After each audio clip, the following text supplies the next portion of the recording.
Shalom. Hari ini kita akan renungkan 2 Korintus pasal 3.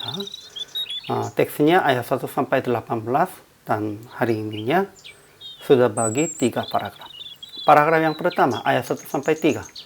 Paulus berkata bahwa jemaat Korintus adalah surat pujian dari Paulus yang dia menulis dalam hati mereka dengan roh dari Allah pada roh daging.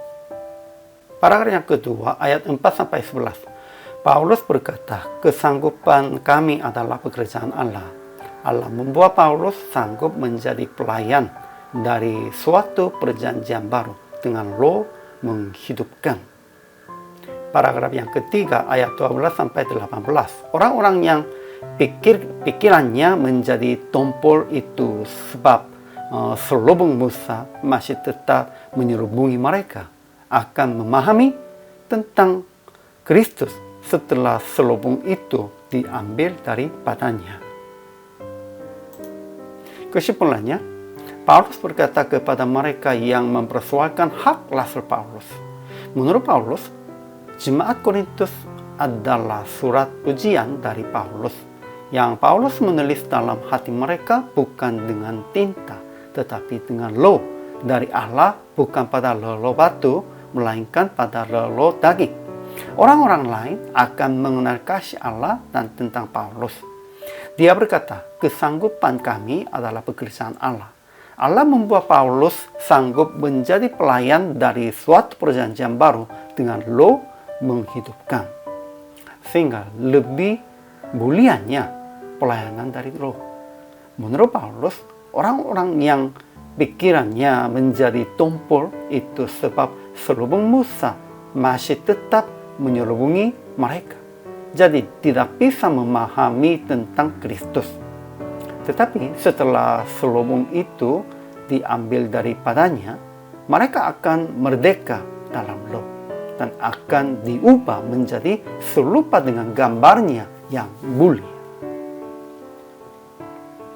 Ajaran tentang Allah. Pertama, Tuhan memilih Paulus dan membuat sanggupnya sebagai pelayannya. Kedua, Tuhan adalah roh dan di mana ada roh Allah, di situ ada kemerdekaan. Ketiga, Tuhan memuliakan orang percaya dengan roh.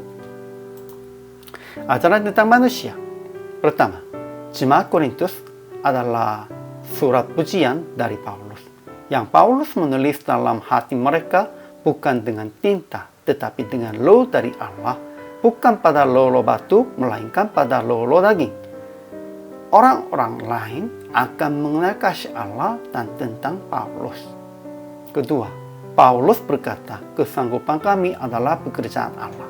Allah membuat Paulus sanggup menjadi pelayan dari suatu perjanjian baru dengan roh menghidupkan, sehingga lebih mulianya pelayanan dari roh. Ketiga, orang-orang yang pikirannya menjadi tumpul itu sebab selubung Musa masih tetap menyelubungi mereka. Jadi tidak bisa memahami tentang Kristus. Tetapi setelah selubung itu diambil daripadanya, mereka akan merdeka dalam roh dan akan diubah menjadi serupa dengan gambarnya yang mulia.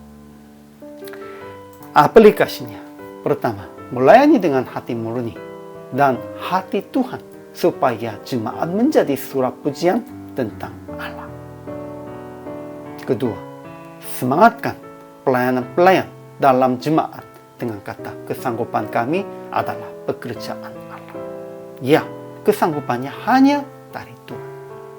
Ketiga, jangan membaca firman hanya dengan ajaran sekolah, melainkan membaca dengan roh supaya mengerti dengan benar tentang kasih Kristus.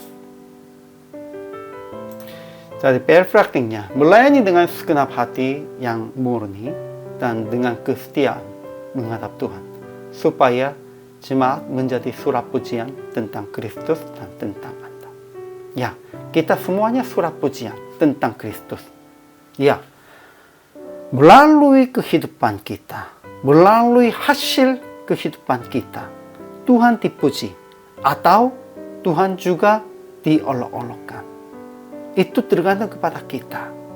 Kita adalah surat pujian tentang Kristus. Sehingga kita harus melihatkan kasih Allah, harus melihatkan kesetiaan Tuhan di dalam kehidupan kita. Hari ini juga harus hidup sebagai surat pujian tentang Kristus. Selama melayani, Tuhan Yesus memberkati.